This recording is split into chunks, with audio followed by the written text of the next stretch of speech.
Prior to contacting the surface, the penultimate leg must be prepared for impact. This is done by placing the ankle in an exaggerated dorsiflex position in such a way that the heel leads the movement of the foot toward the ground. The foot should contact the surface flat, and a rolling action to the toe follows, using the entire surface of the foot to dissipate impact forces. At touchdown, the shin should be perpendicular to the ground.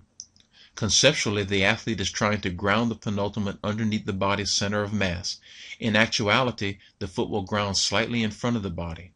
Excessive frontside distance here produces deceleration and usually occurs when the jumper tries to lower too much or improperly changes running mechanics in the transition phase. Loud penultimate contacts are a clue for the coach here. As the foot rolls against the surface, flexion at the ball of the foot produces a bridged position of the foot. The ankle remains stable at 90 degrees while the forefoot flexes.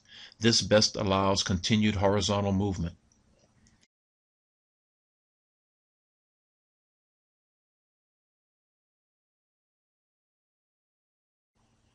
Most of the lowering associated with the penultimate step should occur during the penultimate support phase.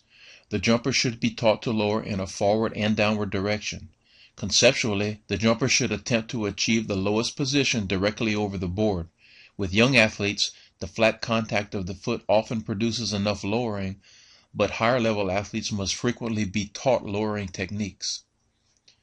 Continued horizontal displacement, particularly during the support phase of the penultimate step, is consistent with velocity preservation. The penultimate step should remain grounded behind the jumper's center of mass for a relatively long period of time, so that the leg is located well behind the body and the hip flexors are stretched. Conceptually, the jumper should be taught to sense the penultimate foot behind the body at this point. This rearward positioning of the leg, combined with the stretches placed on the hip flexors, produces a powerful swinging movement at takeoff, moving through a large arc. Weak swing leg movements at takeoff are nearly always related to poor penultimate displacement.